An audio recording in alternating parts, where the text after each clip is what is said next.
What's going on, beautiful people? Welcome back to another episode of Respect the Game. My name is Edward, named after a trilogy, that being my pop. Shout out to my mother and my grandmother for helping raise me too. Make sure you go follow at EMAX Stats for all your up-to-date high school, pro, and collegiate sports coverage. We are not at full strength, but nonetheless, we will hold it down in absence of our brother Sean Hart Izzo and our brother Black Peace. Make sure you go follow them. But yeah, it's me, and I am Sedacious. Talk to the people, dog. Good afternoon, good evening, good morning, depending on where you are in the world. It is I, the one and only Sedacious Xavier Miles himself. And on behalf of my brother that is here, my two brothers that are not, I just want to say thank y'all for rocking with us after all these years. We really appreciate it. Season 3, let's go. I'm excited. Oh, how about them Cowboys? Take it away, bro. Yes, indeed. Before we get to the Cowboys, obviously the news that is all across the universe right now: Aaron Rodgers torn Achilles, 4 plays into Monday Night Football. And yeah, it looks like a wrap for the New York Jets. Again, Aaron Rodgers was only four plays into the opening drive before he unfortunately tore his Achilles. With that, in came Zach Wilson, and you would think, okay, hey, the game isn't on the line. It's still early. You can find a way to win this game. Maybe you may not struggle. Hey, maybe we may see Zach Wilson turn over a new leaf going up against the Buffalo Bills compared to how he looked last year. And Zach Wilson didn't necessarily play great. However, you could argue that he didn't have to, considering how of a not so great performance Josh Allen had, right? So going to Zach Wilson threw 14 to 21 for 140 yards with one touchdown and one interception. Gary Wilson, who is the premier wide receiver for the team, had 5 targets for 34 receiving yards, and he caught the one touchdown pass that Zach Wilson threw, which one could argue that wasn't a pass that Zach Wilson threw. Could have easily been an interception, but when there's a will, there's a way. Gary Wilson made it out to be an incredible catch.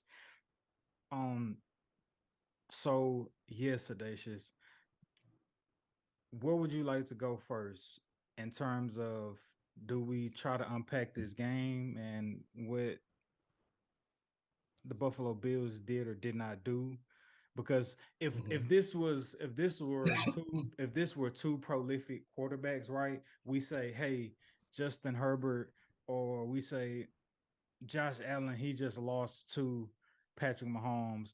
We would say, if this is the NFC East, we would say Dak Prescott lost to Jalen Hurts, right? And so so if we're keeping that same energy, so to speak, we would, if Aaron Rodgers played out that full game, we would say, hey, Josh Allen lost to Aaron Rodgers, right? In this circumstance, do we say, yo, Josh Allen lost to Zach Wilson last night? Yes, we say that because if it was Dak, we wouldn't. You know what I mean? Now I'm only defending Dak right now because there's been an ongoing thing between us members of the podcast with this Dak Prescott and Josh Allen, right? And I always tell the truth, even though it'll come out years later. I'm always telling the truth because I know what I'm talking about. It just so happened that you had to compare my quarterback with this quarterback. At that moment in time, I'm sorry, even still now today, I feel like Josh Allen is a tad bit better quarterback than Dak Prescott. That so I didn't lie when I said that. But I also wasn't lying when I said Josh Allen ain't it neither. He ain't it either, bro. And when you blanket what has been covering him up, when you like pretty much take his blanket away and Stephon Diggs, by blanketing Stephon Diggs, you see what you see, bro. But They check don't this have out. that same defense that they had. But to cut you off real quick, too, talking about Josh Allen having a blanket. If you take the blanket away, the blanket wasn't taken away yesterday. As Stephon Diggs has 10 receptions for 102 yards, 13 targets, and one touchdown. The target still wasn't taken away from him, and Josh Allen still showed up and did not play great with 3 interceptions. I just wanted to add that into to your rebuttal to your And statement. to me, I say defenses have found out. Okay, Stephon Diggs does provide something to Josh Allen, but we ain't got to double him like we thought we did. What we got to do now is just play sound defense, all around defense, instead of trying to take Stephon out the game. No, let him get off. Let him do his thing because I don't want to have two players utilizing all their energy and agility on keeping him locked down. When if we just cover the defense on all bases, Josh Allen will fold. And say what you want to say, bro. I mean, again, also credit to the Jets. Credit to the Jets because their defense has gotten exceptionally better this year. So at the same time, you can't be like Josh Allen is falling off a cliff. You can't say that because one is week one, and everybody's always hyped and ready to go week one. Always everybody gives their best week one. It's the footage that we see from week one going into the rest of the weeks that you really got to pay attention to. So, but yes, bro, I'm not saying that Josh Allen sucks. I'm saying he had a bad game, and I'm saying he ain't all elite how they tried to make him out. Like they tried to put him up there with Patrick and Joe and Justin, and I just don't see him in that same category. I just don't. Just me personally. Now I understand how he can't be middle of the pack because he might be just a little bit better than a middle of a pack quarterback like Dak Prescott. But let's not give him this elite status, bro. Right? Because Patrick Mahomes ain't losing to Zach Wilson. He ain't. You mute, bro. I'll re-preference the question or just re-say the question because I know our brother Black Peace who just joined us didn't hear. I was basically saying the conversation between me and Sedacious Darnell was, hey, if this was another premier quarterback, we would say X quarterback lost to Y quarterback. Considering the circumstances of last night, do do we keep the same energy in saying Josh Allen lost to Zach Wilson last night? I believe not. Um, I believe I believe Josh Allen lost to the defense in general. That's what I think happened. I don't think it wasn't a Zach Wilson wasn't necessarily in the equation. I feel like he gets a lot of scrutiny, even though he's played in that system for so long. Like you have to give him a little bit of credit. He played for the system so long. You're gonna get gradually better just at a slower pace. So I really think it had nothing to do with that battle. I think it was just him versus that elite secondary. And I don't think it exposed him. I just seen a lot of frustration in a lot of the passes. I seen a lot of Gabe getting locked up to where he felt forced to throw it to Diggs, even though he felt like it wasn't the best thing to do. So I just felt like it was a lot of just frustration dealing with a strong secondary more than anything else. I still believe that Josh Allen is, in my opinion, an elite quarterback. I just like I said, you play against one of the best defenses, man. Like, what do you expect? You do have Sauce Gardner, who Diggs did give the business to, or at least gave a nice work for. But and also you do have the one guy in the secondary who got 3 picks by himself.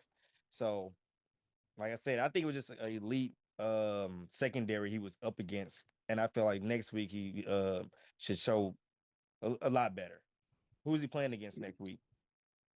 Uh, I don't know. I'll look it up. But before we get to that, since the playoff game against the Chiefs, Josh Allen has played in 19 games and has a total of 39 turnovers between picks and fumbles.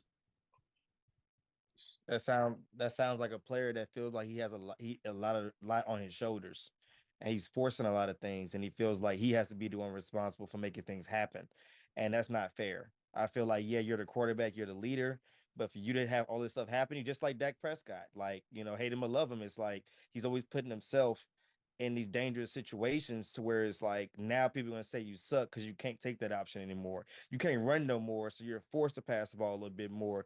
And now you're forced to be in these positions of interception, interception, interception. Same thing with Josh Allen. So even though, you know, even though these teams that are creating these schemes to stop your wide receiver core, you're forced to run it more. Since they know you run, they know like, hey man, you're a quarterback at the end of the day. That ball is going to be loose. So therefore, there goes the fumbles. There goes, that amount. Like I said, he's one dimensional to a certain extent. Like what's going to happen, but it's all about him executing. And sometimes it's the defense is just a little too much. And I feel like it's all about the player stepping up.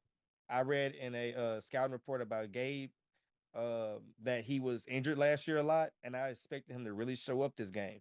And a lot of people counted him out, and the people were right. He got locked up, and I feel like I put a little blame on him. I put a little blame on the slot receivers. I put a lot of blame on everybody else, man. Like I feel like the guy has proven he can be a great quarterback. Why isn't nobody else stepping up? Him and Diggs can't be it. Just not them two alone. You need an Edelman. You need a Welker. You need a player that's gonna come up and just say, "Hey, man, he goes a little bit of relief off of y'all." Just like with Kansas City, they have Tyreek Hill. They have and they have Patrick Mahomes and Kelsey with a combination of decent core. Like they need something to work for them other than just Diggs and Allen. So, like I I said, I think speaking specifically to what you said, I think I'm starting to lean towards the fact that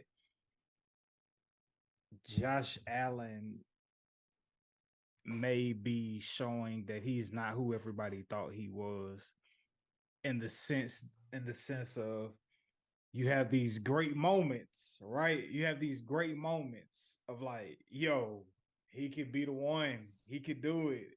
Yo, that game, he could take us to the promised land. But there's always there always seems to be a drop off of inconsistency out of nowhere, and you're just like, yo, wait a minute, is this the same guy that we said was supposed to like be the Super Bowl favorite, be the MVP favorite, was supposed to win the Super Bowl, supposed to lead his team to the Super Bowl? Like, um, and I say that in the sense of like, I hear you saying, Darnell, hey, you need your Edelman, you need your so on and so forth. But when Tyreek Hill left Patrick Mahomes, the hoopla was like, oh, he's done. Or like, yo, we doubt if he could really do it without Patrick Mahomes. I mean, without Tyreek Hill. And then when he proved that he could, oh well, he got Kelsey. It's because of Kelsey. It's because of Kelsey. And I say that to say, if you are the elite of the elite, all you really need is that one good that one good receiver, and then your accuracy and your ability to throw the ball, and maybe your connection with your offensive coordinator could get everybody else involved. I'm not saying I know it's an unfair comparison to try to compare the two in terms of Josh Allen and Tom Brady, but what made Tom Brady great was because and LeBron James, if we're talking about the leaders, that we feel like, yo, that guy bagging groceries, can you run? You capable? Okay, your limbs. Come on, you know what I'm saying. And so, from what I hear you're saying, it's just like Josh Allen needs more and needs more and needs more. He needs more. It's just like, all right, we got you a top five receiver, wide receiver. Uh, give or take, the defense isn't subpar. The defense is respectable, and so it's just like, at what point is it going to be he didn't get the job done versus, oh, he needs to get this now, he needs to get that? It's just like if you're great, if you're really elite, like you make do with what you got to a degree, and I feel like he should have enough, arguably. I don't think he has enough because when he's had enough, you've seen the numbers. He just got outbeat. He's never really pooped the bed. Look at when he had what's that guy who came from Dallas, the receiver that came from Dallas. When he had him on his team, A Cole Beasley. Beasley. When he had Beasley on the team and he had like I think somebody else, like he just got outbeat by Mahomes in the playoffs, if I'm not mistaken. It wasn't about him sucking or not being the quarterback. It's just like no, he had a complete team. He's not that quarterback. He's an elite quarterback, but he's not the elite of elite. He's not. It's just like the somewhat of the comparison of Tom Brady and Peyton Manning. They're two different animals. Like he's great within a system with a great team. Patrick Mahomes is great by himself. He just needs a player So to show okay, up, like you so said. that would send us down a rabbit hole of like, if you're are you really great if it takes a system for you to flourish? It works for different people, different strokes for different folks. Sometimes you need stars, sometimes it's just you. Sometimes you need a right system, and then sometimes you can carry it on your back, and no matter what. And then we see it in every team sport. You know what I'm saying? Like baseball, basketball, football. It could be that one player to carry the whole team, and everybody just good enough to hang in there. And then there's teams where it's like, yeah, you got that one good guy, but you know dang well if he goes out, that team's gonna carry him. Like somebody, like they're gonna be able to like make it work. You know what I'm saying? Like that's the thing that the Bills are often getting confused with. Like I said, check the stats when they have a healthy, good all around roster. Like they're dominant.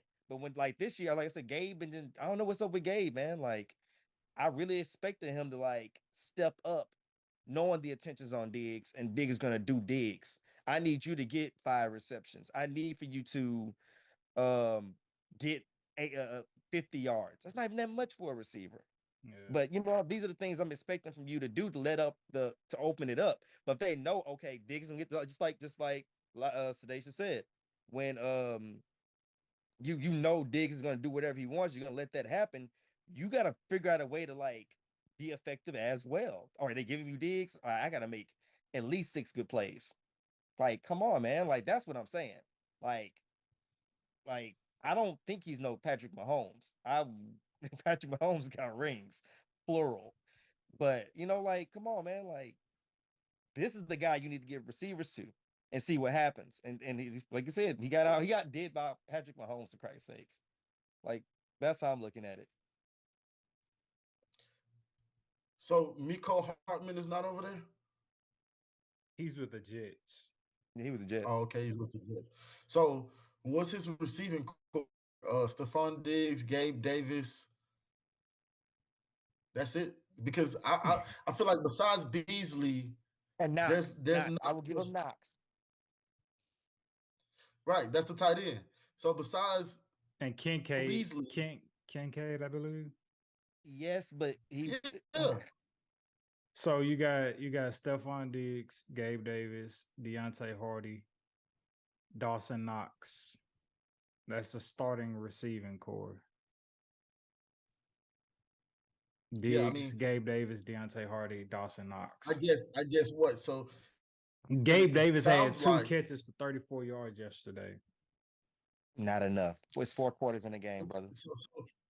so is it because so did he have drops?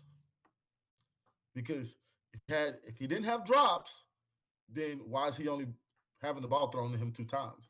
Yeah, he only Right? had he had Or 4 targets. So he got targeted 4 times, had 2 catches for 32 yards.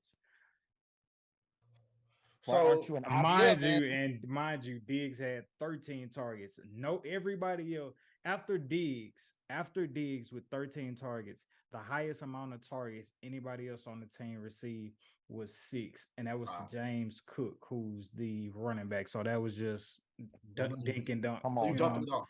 You know what I'm saying? You just dumping it off. But outside of that, the most targets after that, 6 to the running back is 4. Gabe Davis, Dalton Kincaid, Dawson Knox, all had 4. Deontay Hardy 4. Um, and you have Josh Allen, who threw the ball 41 times. He went 29 for 41, 236 yards, 1 touchdown to Stephon Diggs with those 3 interceptions. But again, he's 29 for 41. That's how it's sounding, man. And I hate to say this, it's sounding like with Dak Prescott and Josh Allen, we are at this point comparing game managers.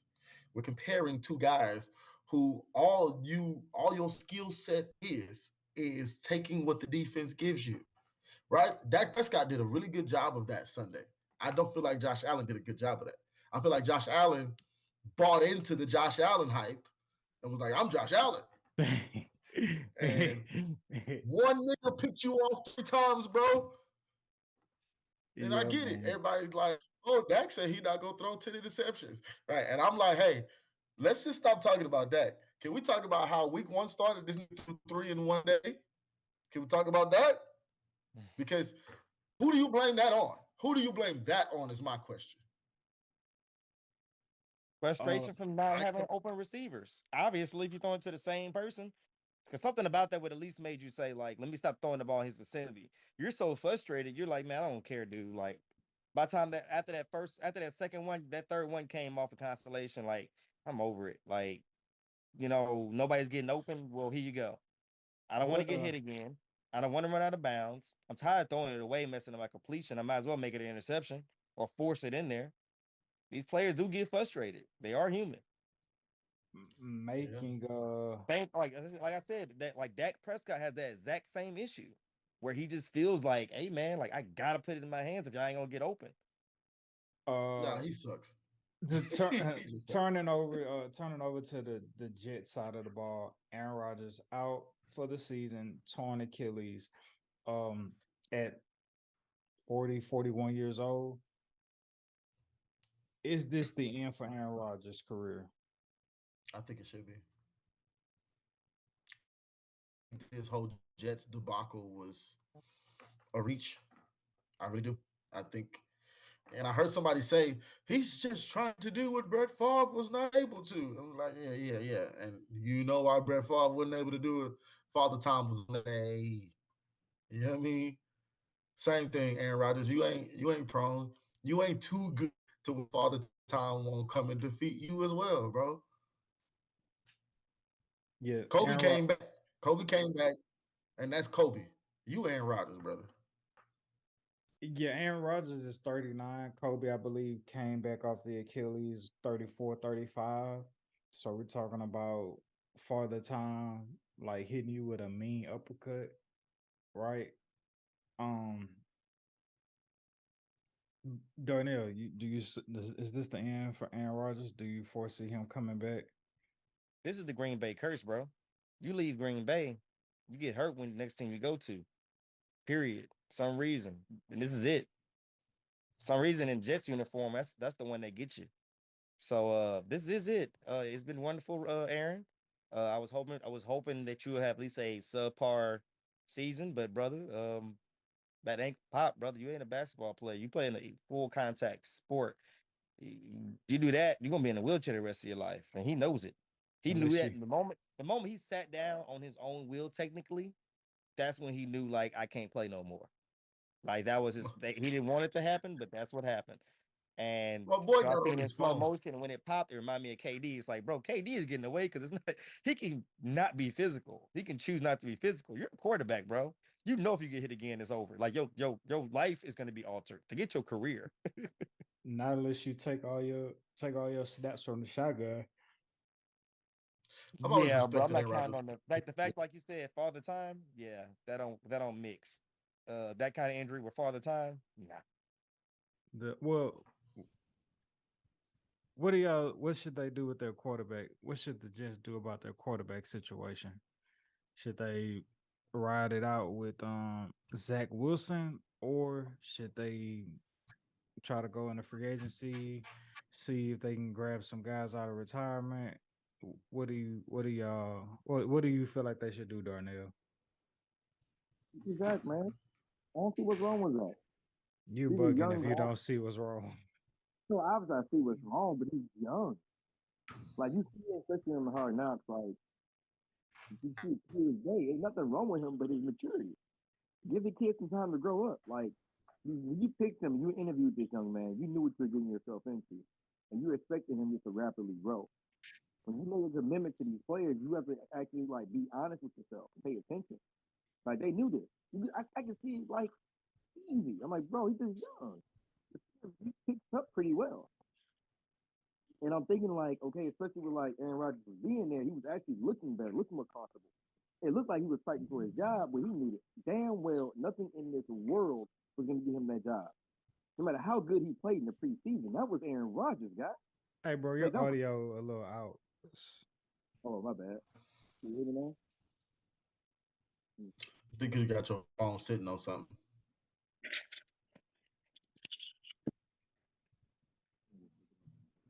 But yeah, I totally agree with Darnell.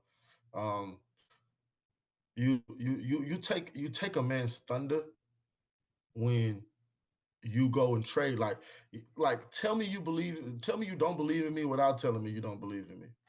Go get Aaron Rodgers. Right? And so now if What's that's just wrong how with that? What's wrong with that? bro, there's nothing wrong with that, but you mean to tell me because I know how these I don't know, but from what we see from speculation, the front office and what happens on the field, sometimes there's no continuity in between the two. So like Dak Prescott, when they got Trey Lance and they asked Dak, and Dak was like, "Oh man, I'm not surprised about anything." Like, bro, you know you pissed. You know you feel some type of way that they went out and got the young bull. You know you did. You know that this was your organization, your front office saying to you, your time is running out and we need to see results, brother. We need to see results. It's just so it's just so happened that the Jets were in the market. Aaron Rodgers was also in the market. It's like, hey, let's try to see just for right now, Zach, we still believe in you. We still feel like with preparation and more reps, you could be our quarterback of the future. We just try to see what we can go for right now, right? We're just trying to see if we can get some of this low hanging fruit that's happening right now. You know what I'm saying? We'll still develop you. You know, we'll bring him in for you to learn from him as well, right? But y'all thinking that way, but you're not understanding how Zach, like how much thunder you taking out of Zach Wilson. You know, how much trial and error he still needs to go through before he can be who he needs to be for you. You go get an Aaron Rodgers, bro. You just cut off that whole trial and error duration of time, and now you back at square one for real. Jets, I don't think they're I'm at square I'm looking one. at uh I don't think they're at square one. How long do y'all think Aaron Rodgers is going to keep playing for the New York Jets? That's the It also thing I as think well. they're back at square one from the sense that Aaron Rodgers puts you in a position with a upward probable chance of winning a Super Bowl or getting to the playoffs and making a run. He puts you in that position now, I don't think so. or at least in the division, or at least making the division right? and being Because in but the playoffs. because the conversation last year is, hey, we have a great solid defense. Boy, if we just had a quarterback. And y'all think See, Aaron Rodgers at his age is the answer after like no so man. so so you're No. so you're saying that you would prefer have Zach if you for 1 year, right? Let's say coming into this current season, right? Hey Darnell, you're a GM for the hypotheticals. Your life is on the The line. Texans. You need to win the Super Bowl this year. You're telling me with the way the team on the New York Jets is constructed, you have to win a Super Bowl this year. You feel like your best chances would be with Zach Wilson over Aaron Rodgers. And we're saying for Neither 1 year. We're not talking about for a 3, 4 year project. We're saying for 1 year, you got one shot. You're saying you prefer Zach Wilson over Aaron Rodgers. my job I lost my job. Neither one of them will get me there. There is no chance of either one of them But getting me. but if That's you what I'm had thinking to already choose, going into. but I'm if already you thinking about the had to future, bro. choose, I'm being honest. I'm thinking about the future. To be honest with you, if we get is it if getting Aaron Rodgers is more of a Russian roulette. Like, oh, we could get there, but I'm not betting like, hey guys, championship. No, this is a like you said, a move in the right direction. Like the fact of them keeping Wilson shows you it's a maturity step. How many years do y'all really think Aaron Rodgers got left in him? Like, no, no, One he now, doesn't have more than one or two, but and at they least just he had proved it. three before he tore something. Bro, you don't think Aaron Rodgers' skill He's a set physical is still at the quarterback. top of He's the not NFL right Tom now? Brady. He's a physical quarterback. He gets hits. He runs. He's mobile somewhat of or used to be. Like this is Aaron Rodgers we're talking about. He's built different than Tom Brady. Tom Brady is a protected quarterback. He's had hits over the years, but nothing compared to Aaron Rodgers. So that's what I'm saying. Like Okay, this didn't really surprise me, especially the way it happened. I'm like, he got hit, like him getting hit on that, like That makes sense. Like, dude, he's fragile. He's older. Like, you need to protect the hell out of him. That's one thing they didn't really put into a lot of regard is his offensive line and making sure They like did he not. didn't go in any stress. That's what I'm saying. Like, I looked at it like the best thing I looked at like this was a two-way plan. You know what? Let's get us in the right direction. Maybe get us to the playoffs. You know, like you said, division, all that good stuff. If we go to the Super Bowl, beautiful. But let's get ourselves in the right direction. Aaron says, you know what? I'm done this year. I retire. Wilson has gotten maturity. He's seen how to win from a front row stance. This is how you win. Period. And like I said, just like when he in the preseason, everybody thought he was trying to get his job back. He know he ain't get his freaking job back. Aaron Rodgers is here. So I'm gonna show you what he's been teaching me and what I've learned from this experience. Like I said, I think it's a building moment. Now, is he gonna be successful? It's all on his shoulders. Like he's been put in the position. I think he I has a feel chance like of it. Mhm. I feel like his I know it seems a bit of a reach considering he's so young. I personally feel like his career is on the line because this is now your second crack, second bite at the apple. No pun intended. Being in New York, To not mess up, yes. yeah, To be like great, absolutely not. But to not mess up, that's his goal. Not suck. Not have a horrible record. That's the goal for Wilson this year. I feel like, Wait, so you said his? Okay, I'm sorry. Just not to suck. but I don't know. Like I feel like they need to put points on the board. Like at this rate, literally Wilson is a walking under on like projections of like receiving yards. At this rate, if you picked up Wilson for your fantasy football team, you could argue it's a conversation to be had that he's useless if Zach Wilson is behind center. It's not far fetched, but like it's a fair conversation to be had. I personally believe with Zach Wilson being behind center. Am Like I I said, wrong for that? Like, do this y'all is a agree or year not to disagree mess with up. that? Honestly, Like he honestly, can't be spectacular. He just can't mess up. And even though he has a team around, and like the defense, like you said, the defense is wonderful, right? The defense is wonderful. Just don't mess up. You'll probably sneak into the playoffs or even be But 500. But that's the goal. we give him grace last year because he was a rookie. So the situation goes into all right, just don't mess up. He didn't win the game yesterday. He wasn't like he was he maybe you I don't know if you want to say he was unprepared or whatever, but like it didn't look like he turned the corner yesterday. From all he went through last year, it his skill set didn't look like he turned the corner. From this off season, this preseason, it didn't look like he turned the corner. bruh. That go Yeah, ahead. that what? No, I'm letting finish. That what? I was gonna say that touchdown pass he threw that could have easily been an interception. So let's just start there. Um, and yeah, he didn't win the game. And I know you're saying just don't suck. So yes, okay. If we're judging yesterday's game, how would you rank yesterday's game? Would you rate that as him not sucking? I'm not mistaken. Did he throw an interception? Yeah, he threw an interception. A interception, correct? Yeah, Against a fully healthy defense. He did not suck. if he Suck is a didn't, strong word. if that's fair, wording is important, like I always say. But if you're saying last night he did not suck, and it still took an overtime kick return for them to win, on top of the fact that he was gifted 3 interceptions off of Josh Allen, like, come on, bro. Come on, bro. Student mode coming into the game. That's what I think. I think he was in student Yeah, mode. Like I think he was as sad as it is. He was like ready to learn from Aaron Rodgers. Like, well, thank you. here we So, go. Let's see how we do and I this. want and And I whoa, I'm in the want game. to I don't want to use that. I'm gonna piggyback. Right, I'm gonna piggyback off that and say yes, bro. What I spoke about the Thunder earlier, right? As soon as you get wind that you was the starter, right? But then they got Aaron Rodgers. First of all, you know you're not the starter no more. So that's for the take some of your thunder, right? Now you have to go in what my brother said is student mode because right when he get here, now you're feeling like my development finna actually start. There's nobody on the New York Jet roster who can make me a better quarterback than the guy that they just brought into the organization, right?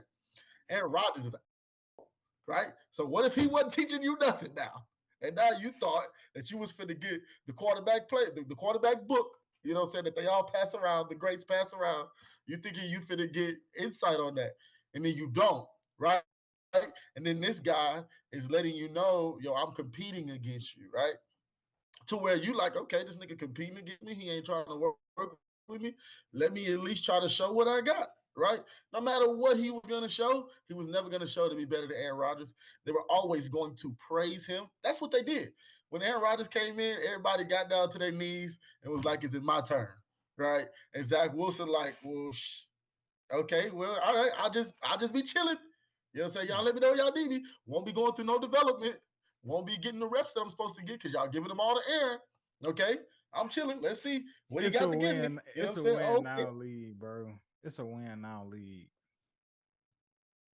It is. And it didn't used to be like that, bro. That's why Aaron Rodgers got his shot because he sat behind Brett Favre for so long, right? But And now also Zach too Wilson, this guy goes down. yeah, but like when Darnell talks about like the word suck, and it could be subjective to whomever. Um, it's like it's a combination of things. Like when you feel like you got a championship capable defense, and then you draft a number one, a first round wide receiver, and then you bring in you got a Brees Hall, or then you go out and you get a Cook, a Dalvin Cook, and like you start to, it's like, yo, these, I feel like if we get this over here, like we really got a chance at a Super Bowl. We'd be And like complete. that, We'd be way more complete. right, and that completely changes the dynamic. You can't tell me if you got a couple players on your team who are fairly young that you could develop. And really, develop don't mean they turn into superstars. Develop don't mean you get a high return on your investment. Development don't mean you can nurture them and it's all gonna be a-okay all in the end, and they're gonna turn out to be Pro Bowlers, right? And you in a situation where you feel like you one step away, you're gonna say, nah, we're gonna just keep developing and slow chipping away. Or you gonna take that leap and be like, oh, we could hop in the express lane and get to our destination quicker, potentially. So I feel like if there was a highest sense of faith and promise in Zach Wilson, they don't go get Aaron Rodgers. And so I feel like all the reason that they went to go get Aaron Rodgers spoke to, like, hey, we have a legitimate chance at being a Super Bowl contending team, a playoff contending team. And when your team is a contender and you're the sore thumb sticking out, especially at the quarterback position, hey, bro, like we gotta get you out the equation. Like that just is what it is. That just is what it is. Like that's when it turns into the business of all of everything. But Yeah. I'm sorry. Skill set wise, we'll take Aaron Rodgers over Zach Wilson, and that's pure skill set. I'm not talking about contracts, trying to stay under the cap, development, none of that. Pure skill set. Who's a better quarterback right now? With a torn Achilles, Aaron Rodgers is still a better quarterback. that's a Jesus bit Christ. disrespectful. Jesus Dang, Christ. damn, Zach. That's harsh on Zach Wilson. I will agree, minus the last comment by my dear brother. He Here. say we say with a Achilles. Yo, I'm and mind you, joking. I'm I'm somebody who joking. I'm He could, somebody so who he'll beat has. him sitting down. Yeah, that's tough. But nah, man, I have suffered an Achilles injury twice. The first time I suffered Achilles injury, it was completely severed. Then the second time, it was partially torn. That is, I don't even hoop like I used to when I did tear my Achilles, and I say I'm maybe like a year or two. When did I tear my Achilles? Like 2017, I want to say. and I'm probably just now back. Granted, I'm not a professional athlete, but I'm like just now back, maybe a year or two ago, in a mental space where I feel like, oh, I can actually go hoop, and not my Achilles not nagging me, and and I'm all mentally in my head and so on and so forth. So for Aaron Rodgers, I think that's obviously with any professional athlete, that's going to be a tough injury to recover from. But time will tell. I think one thing I will uh really be annoyed by with Aaron Rodgers is, after he had finished his contract with the Packers, it was just like this: is he gonna play? Is he gonna retire? Is he gonna play? Is he gonna retire? I'm gonna be really annoyed with that, considering the circumstance of his injury. It's like, oh, is he gonna come back? Is he gonna retire? Is he gonna... Now at this point, knowing what Aaron Rodgers has going on, all right, you need to try to restructure your focus, and let's go back into like developing Zach Wilson, and not be trying to like hold on, by a shoestring of Aaron Rodgers coming back um at his age with his career, so on and so forth. But yeah, that's wow, that was definitely like 80% of our episode tonight. But let's see if we can get through some of these other topics briefly. Cowboys, are they that good? We'll say the best for last. I'll let you go first, Darnell. Them blowing out the Giants 40-0, is that game a representation of how good the Dallas Cowboys defense is, or is it a representation of just how bad the Giants are? I do one better than that. I'll do it. And this is I hate I am not say this. It's only because I've seen this every year, and this is no disrespect, and it'll be very disrespectful. They're shooting themselves in their foot because they're putting their potential too high. The Dallas Cowboys. I feel like uh Giants may came in felt like they was going to beat them because they're Dallas, and I feel like Dallas had a lot of social media build up, a lot of just um NFL rumor build up, just being the laughing stock in the NFL. They just came in ready to punch them in the mouth. And I feel like they punched them too hard. I feel like they should 26-0 would have been a sizable enough win. But 40, I feel like they put themselves back in that position where there's that all eyes on the Dallas Cowboys. And with their history, it's just not good for the organization. Like, I respect the win, but I feel like it was by far not the smartest thing they could have done right now, man. So I feel like to kind of like I guess give it a little bit more of a solid answer. I feel like it was the Dallas Cowboys offense being too good, to be honest. Well, both sides being too good. It was Dallas being too good. So I it's don't think more. I don't think the So it's Giants more. played that bad. I feel like the Dallas was just that damn good. Okay, more so about Dallas than the Giants. Okay, the floor is yours. I My turn.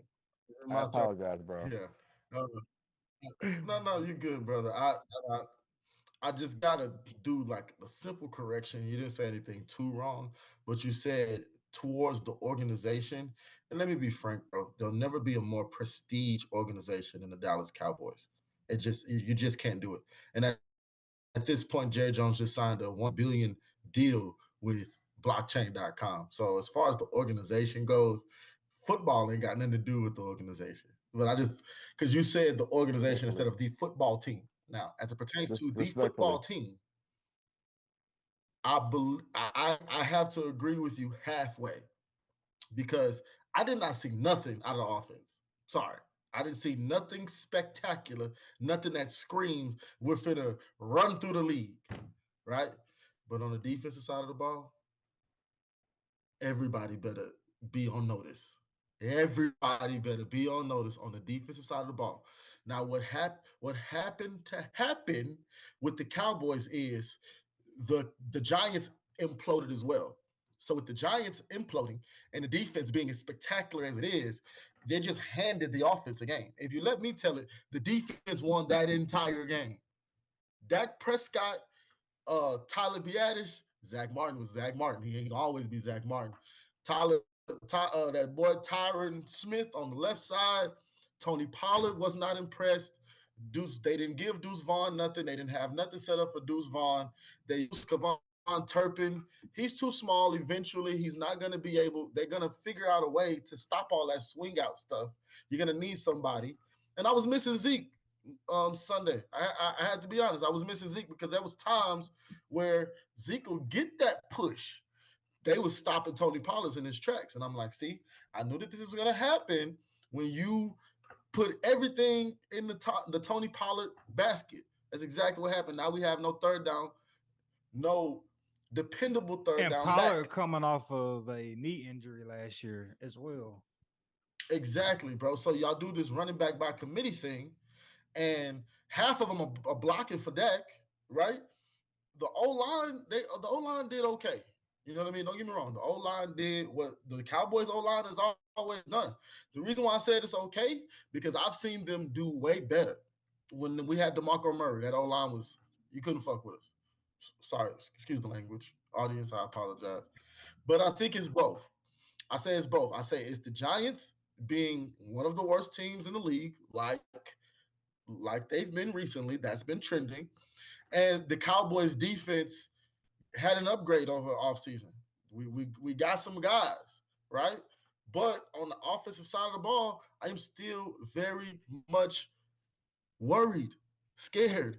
I'm low key terrified, bro, because I didn't see anything from them that says if we are to meet Kansas City later on, that no, we have to play Kansas City. Giants, you mean? No. Because I see Kansas City in the Super Bowl already again, right? Even with them losing to the Lions, I still, and Travis Kelce didn't play. Chris Jones didn't play. So let's be honest about that. But we'll get to that. But right now, bro, I didn't see enough from the offense to look at Jalen Hurts and them boys over there in New England, see what they do, and be like, oh, okay, we're going to still be able to. Because Jalen Hurts is going to give our defense some headaches, right? Dak, are you going to play complementary football to our defense now? I still don't believe in it. So I say both. I say both the Giants, both about the Giants sucking, and the Cowboys defense, because I still think the O side of the ball is non-existent. I'm sorry. Even with CeeDee Lamb, even with Brandon Cook, even with Ferguson and Michael Gallup, I'm like, whew. We'll see. We're going to beat the Jets next week, I'll tell you that much. But after that, the first test is going to be the Eagles. I was looking at the schedule, and I think the first real test is going to be the Eagles. It's going to be just like last year. Cowboys going to go like 4-5-0, and as soon as they play a real team, plummet. So yeah, I agree with you, Darnell. That 40-piece will make Dak Prescott, who should not feel to see Michael Parsons can feel like 40-piece, be pleased. Dak can't feel that way. And Dak will go into the rest of these weeks feeling that way, and we'll see who he truly is. It sounds like you're subscribing to the Stephen A. Smith metric of they'll always hype you up just to let you down. No, the defense is for real. It's just the offense gets hidden. You fear down the road, like you say, when y'all have to face a real team, when y'all do come face to face with y'all first real test, you feel like no matter what the defense is, the offense is going to undercut it at some point. Mike, I see it now. I see Michael Parsons like playing a damn good game and them still losing, and him just looking at Dak like, I'll leave. Like, I'll leave. Like, if they keep, I'll leave. You know what I mean? Like, then leave. And I don't, Lord, Cowboy God, please get Dak gone before Micah is gone, please. Cowboy God. Hey, that's the title of the podcast, Cowboy God. Like there's only one God in football, and I think it's a Cowboy God. I ain't going front. Cowboy God. No, because y'all got y'all as the Texas God, the Bengals God. No. I'll pray to the God. The way y'all be looking in the I'm just a basketball gods, football gods, betting gods, under gods.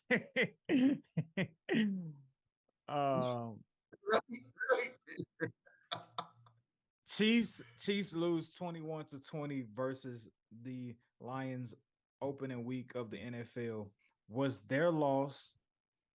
I'm gonna come back to you, Sedacious, because I kind of want you to share your POV, Darnell, that you shared with me.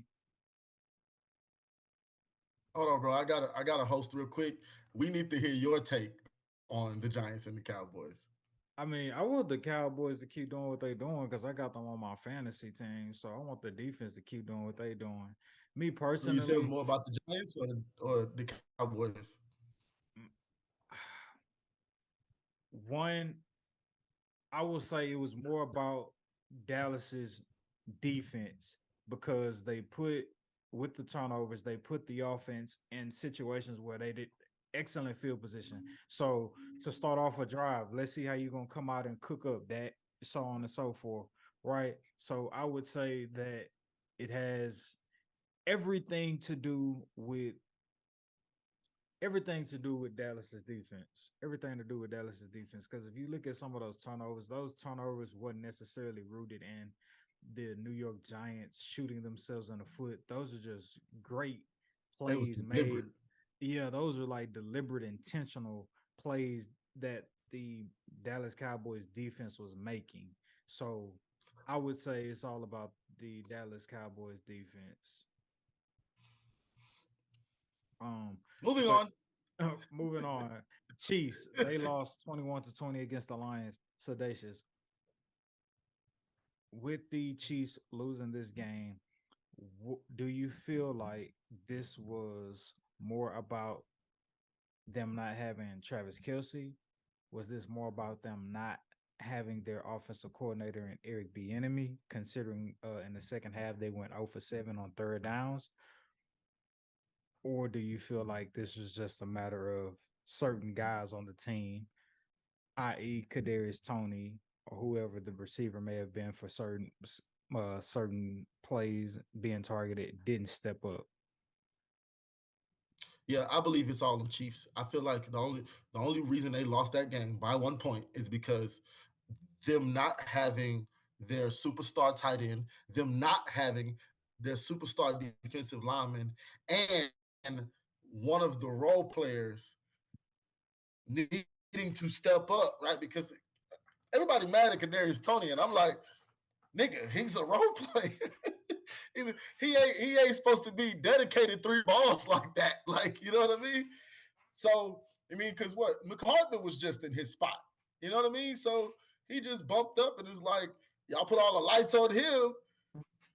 So I think it's a combination of all of those things. And also Eric Bieniemy as well, because they plays this didn't look as dynamic as they used to. And then again, I thought to myself, that could be because Travis Kelce not taking half the defense over this way and leaving somebody to, you know what I'm saying, Right, leaving somebody to right. come around or They the could boot play. or They something could like that. play. They could play honest on everybody. Yeah, yeah. So I feel like it was a relief. Everybody got on Mike Tirico because he was like, well, it's a win, but it's like with an asterisk because they don't have Chris Jones and Travis Kelce. And people got mad about that, but it's like that's the truth, bro. You are Yeah. really going to feel like if y'all meet them later in the season, that when they have Travis Kelce and a terror of Chris Jones, because Chris Jones is a goddamn terror, bro. I'm sorry. If you had He's your like pick, Warren. He's like my snap, bro.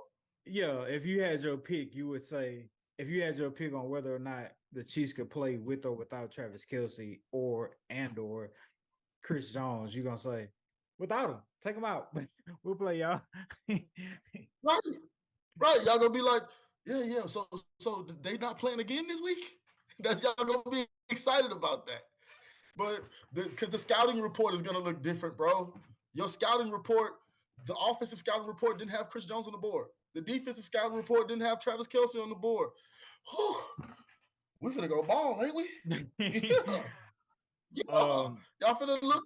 Y'all can beat on the defending champions for real. but yeah, considering they lost by one, there were plays down the stretch. You're trying to get in field goal range of balls that were just not caught. So the conversation could also easily have been, wow, Patrick did it without Travis Kelce. But it always Let's be pays honest. big. Are they really that close in score if they have both their superstars? Are the Lions really going to be that close in score without those two superstars? I do And not. Is Jared Goff going to be that comfortable without the defensive lineman? I don't believe so. and that is where, ladies and gentlemen, we bring in Black Peace to share his thoughts on the Detroit Lions this upcoming football season. Thank you, because I was building up to it. Y'all definitely building up. First and Perfect foremost, segue. Thank you. I'm Thank not you. Thank you. mistaken, he led the he Jared Goff does not get enough credit. I feel like he's a top 10 quarterback, top 10 quarterback.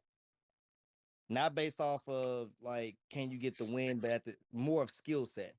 I feel like a lot of the issues the Lions run into personnel, and that's not playing on the field. So therefore, I don't think it's the players' issues. I think it's more of a personnel issue to where Goff is a good quarterback. I'm not mistaken. He led in passing. I think he only had like 6 or 5 picks last year. Like the stats are there for Jared Goff. So with that being said, I feel like he actually could have caught up with him. Now, can he have that killer instinct? Now that's a little bit. I'm not doing that. But I'm definitely saying, can he keep up in the score? Yeah, absolutely. I think push to the challenge. Yes, he can. He's done it all last year. I think he's going to do it this year. But to Golf, circle, real quick, Golf threw for over 4,400,000, 4,400,000. Golf threw for over 4,400 passing yards, had 29 touchdowns, and only 7 interceptions last year. last time I checked, that's beautiful numbers for a quarterback. What was his QB rating? 99.3. Come on, man. Now, at the end of the day, you have bigger names, you have more impressive players, more flashier players, better teams. Of course, you're gonna get lost in the mix. But at the end of the day, he's definitely a competitor. I didn't count them out in this game to begin with. Now, like I said, I felt like they were going to win because of the key factors of Jones and Kelsey being out. Of course, I put it more in their favor. They did play close loss, maybe about 3 points, 3 point spread. That's what I think. But to kind of focus in on the major thing of that night, which is, who gets the blame. Like, and this isn't like brutally done, but I blame Mahomes, believe it or not. Talent as he is, great as he is, and this is not saying that this is like a big blemish on his career. It's just like a lot of factors were put into this situation that he already knew. He knew Tony came off of surgery. He knew he missed training camp. He knew at the end of the day, like he hasn't had much chemistry since he's gotten signed to the team. So therefore, it's like, bro, you trying to make game winning plays is a stretch.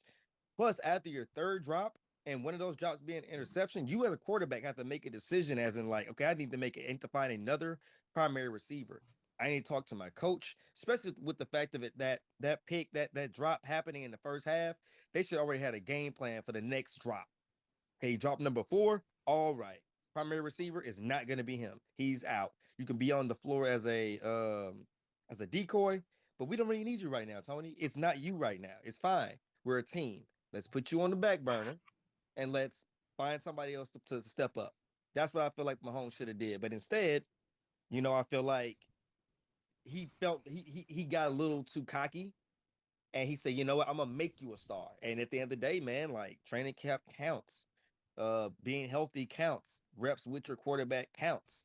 If I'm not mistaken, I don't think he had that much of an impact in the Super Bowl, other than that dramatic and courageous punt return. I don't think he had that many receiving yards. Tony, if you don't mind checking that, my brother, I know you're so great at that, and we always appreciate that No, no, man, on that's Respect I the mean Game that's podcast. true. And That's that's true. the thing. Like Kadarius you have to Toney make. is a Mhm. special teams weapon. I'm handing it off. Go ahead. Yeah, Go ahead. Go Kadarius ahead. Toney is a special teams weapon. I just I get where you at, bro, but I feel like that's asking Patrick Mahomes to be a coach, not the quarterback believing in his teammates time after time after time, failure after failure after failure. I feel like if he gave him 3 opportunities and he squandered all 3 opportunities, you can't be mad at the person who gave the opportunities Six. because he believed in the man. You believed in him 2 more times than you should have. You know. Six. Kadarius Toney, So I'm Six like, yo, drops. Kadarius Toney had 1 reception for 1 yard with 5 targets. 5. brother. That's a lot. Now, for 3, I get 3. I will vouch for 3. You know, you have The your three was mess up. Oh, positive. it's the beginning of the season. You have your next one where it's like, okay, you're kind of making me nervous. You even have your third one where it's like, okay, guys, snap the hell out of it. But on that fourth one, we need to really start saying like, you're not the guy. Yeah, This is not the time to depend on you. after the game, he deleted his Twitter account and so on and so forth, but then proceeded to troll the Giants, who he used to play for, after they lost 40-0. Kadarius Toney, that is. Yeah, and I hate to bite Shannon Sharp pause, but he's like that's weak. Hey yo, That's girls. Like, come on, bro. Like, hey, I mean, come on, bro. Like, you what you You arguably deactivate your cost Twitter your because team. the first win of the season. Like you on you. You know what I mean? You, my man, nobody else. You. Uncle Sam, But Uncle then, Sam time. Only you, and Yogi then the Bear. Giants, they lost collectively. You know what I'm Sorry, Smokey saying? Bear.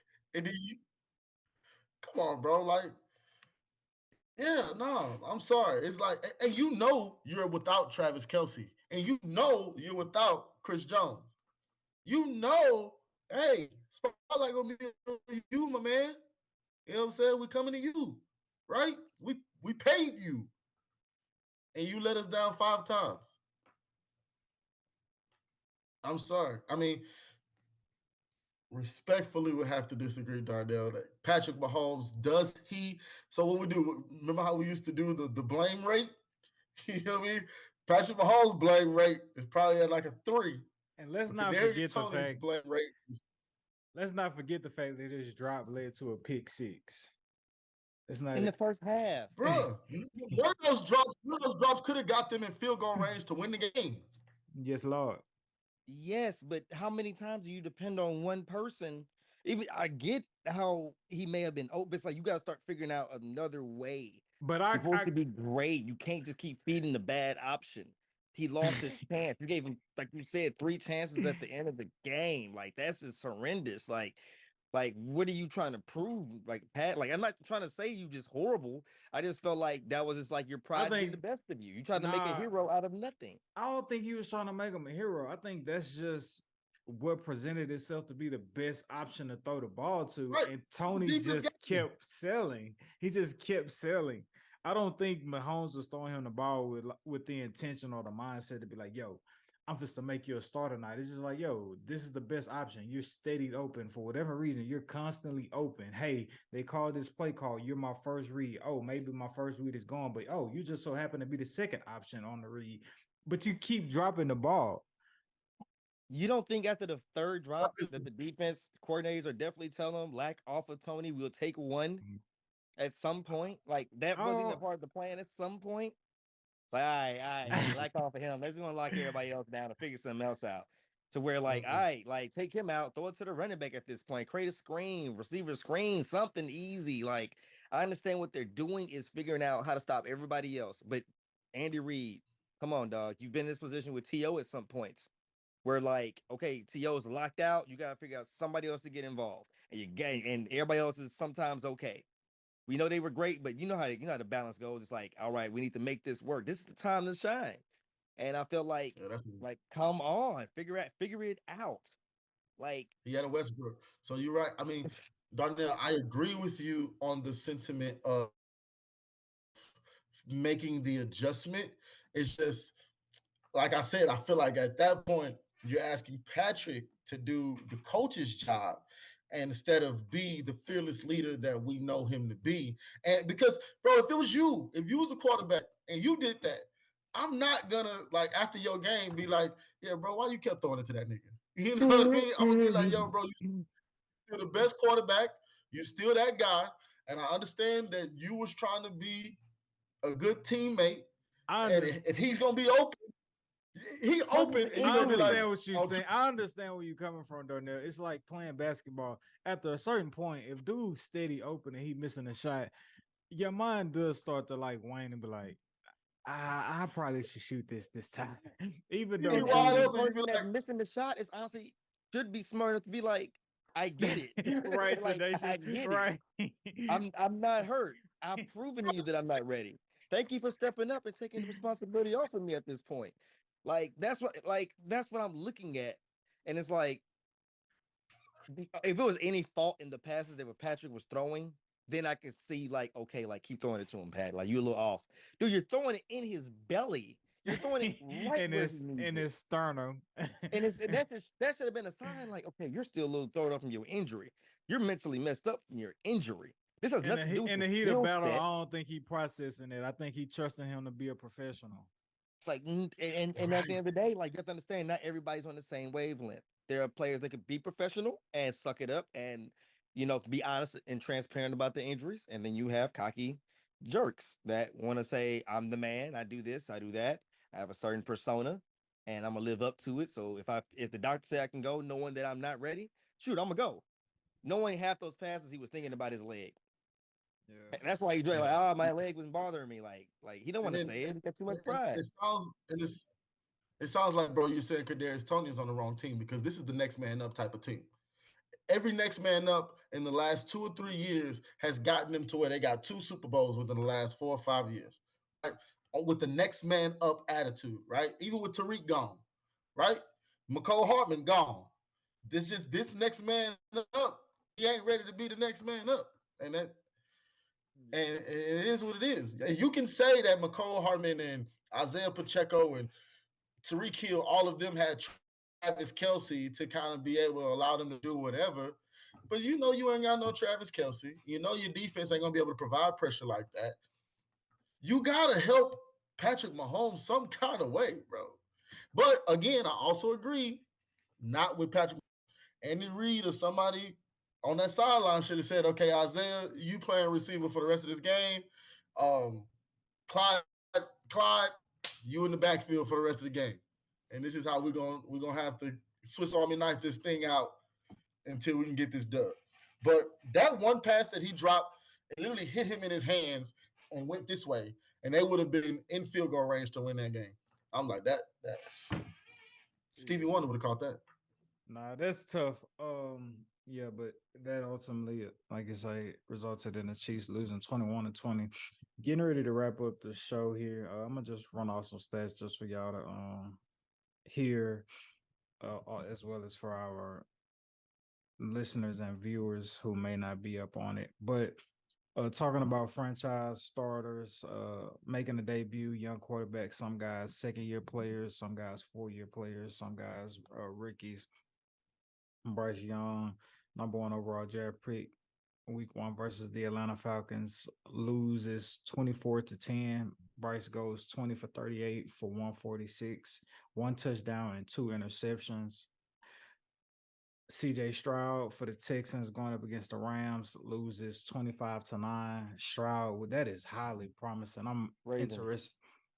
Ravens. I said Browns. You said Browns or the Rams, 1 and 2. I'm sorry. I said Rams. I meant to say Ravens. Thank you. CJ Stroud going up against the Ravens, losing 25-9, throwing 28 for 44 passes, throws for 240. Throws for 242 passing yards with 0 interceptions and 0 touchdowns. That's promising. I mean, you didn't throw a touchdown, but you also didn't get a ball up. I can appreciate that. I think that there's upside in that. Jordan Love, the Jordan Love era has begun now that Aaron Rodgers is gone. Jordan Love in Green Bay, who was drafted by the Packers, obviously, but it took him some time to finally get to where he is now because Aaron Rodgers was, taking his time on whether or not he wanted to move on from the organization. But Jordan Love makes his starting debut, beginning the Jordan Love era versus the Bears. Jordan Love wins 38-20, throwing 15 for 27 with 3 touchdowns and 245 passing yards and no interceptions. Jordan Love was going up against two-year starting quarterback Justin Fields, who loses to the Packers 38-20. Justin Fields throws for 216 yards, one touchdown, one interception, and goes 24 for 37 with his completions. He also has 9 carries for 59 yards. A lot of people are expecting Justin Fields to have, a big breakout. Maybe you can't just reduce it down to one game. Obviously, people was expecting to see high upside. Um, Opening week, now that he has a DJ Moore who they traded for, but DJ Moore only had 2 catches for 25 yards. One could say that's that Jair Alexander effect. Whereas our brother Shahar Izzo isn't with us tonight. However, if you're looking or anticipating and wanting to hear some bets, I don't. We'll probably still get a prop out, even though it's not being talked about here on the podcast. Because again, with Shahar Izzo being out, but something to look at is whatever receivers are having to go up against the Packers defense.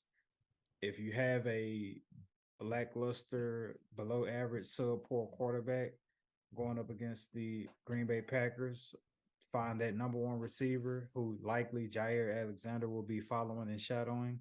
And it may be of good profit to take their under. Something to think about. This week, the Green Bay Packers are going up against the Atlanta Falcons. And so we'll definitely be looking at Drake London's under in that situation. Yeah, so those are some of the young up and coming franchise starting quarterbacks in the league. Their debuts week one.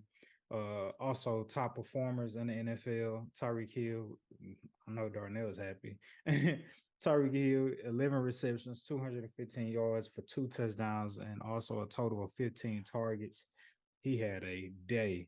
McCaffrey, 22 carries for 152 rushing yards with 1 touchdown.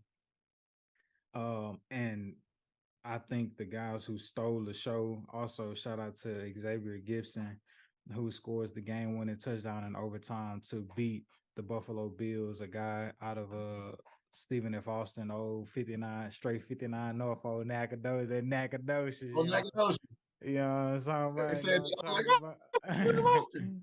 Shout out to everybody listening Big to East, the Texas. You feel me? Shout out to everybody listening to us from East Texas, man. Shout out to those people out there at SFA. Triple salute to Xavier Gibson having a breakout performance, a big time moment with the 65-yard punt return to win the game in overtime against the Buffalo Bills. However, man,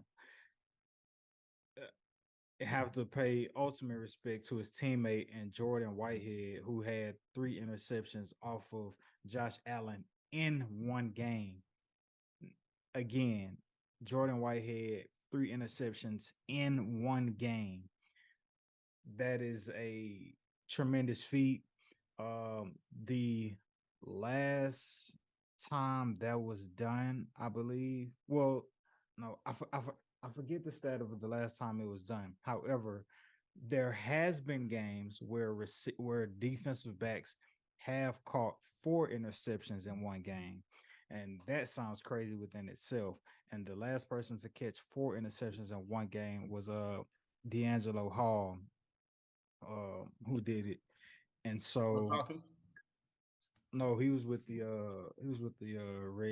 the Commanders. He was with the Commanders. The Red Commanders. The Red Commander. He was with the Red Commanders.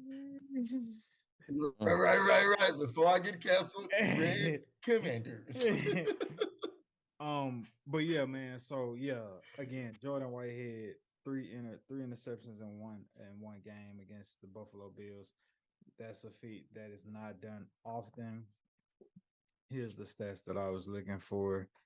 Yeah, so D'Angelo Hall is the last player to record 4 interceptions in one game.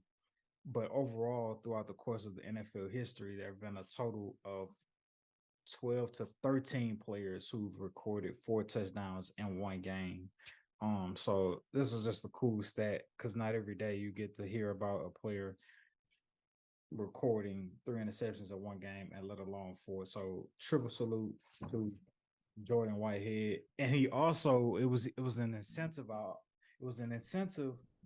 for him to throughout the course of the year, I guess, record 3 interceptions in the season, which would give him a $250,000 plus bonus incentive, and he cleared that in one game. So dollar bill, y'all. Right. So yeah, man. Right. Again, It's like, well, I have my 3 already, so I get another 3. I get another 250, right? right. So yeah, man. Those are some of the big time performances. Also, too, I guess you can call it the lower third news. We may not necessarily going into high detail about it, but just some for y'all to be up on. Again, we talked about it throughout the podcast. Chris Jones signs a 1-year deal with the Kansas City Chiefs. J.K. Dobbins, running back for the Baltimore Ravens, he's out with a torn Achilles. Triple salute, a win 2 and counting. They've already surpassed their win total from last year, that being just one game. Colorado improves to 2-0, defeating Nebraska. Shout out to Coach Prime. And right now, keep your eyes out in the offseason for basketball with the Houston Rockets, as Kevin Porter has been arrested for an alleged assault on his girlfriend.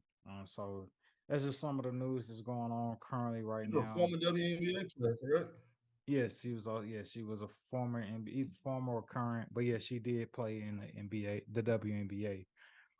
So yeah, that is your lower third news. Gave you some top performers before we get ready to sign out. Again, as always, we don't take it for granted y'all listening to us. Make sure you follow me at EMAXStack, Sedacious at I Am Sedacious, Black Peace at Black Peace. Make sure you follow Shine Heart Izzo at Shine Heart Izzo. I'm expecting Shine Heart Izzo to have some picks, so be on the lookout for that. Gary Wilson went under on his targets as well as his receiving yards. But again, that is because Aaron Rodgers got hurt. I believe that's a great pick if Aaron Rodgers doesn't get hurt, if Aaron Rodgers doesn't tear his Achilles. Strong, high probable chance that Garrett Wilson goes over on his his receiving yards, as well as his targets. So yeah, unfortunate beat, good read, unfortunate results. We move, we're gonna charge to the game, we're gonna respect the game, we're gonna keep pushing. So still stay on the lookout for Shine Hard Izzo's surgical picks coming this week for week 2 of the NFL. Thank y'all for listening to us. We don't take it for granted. We will see you beautiful people next week.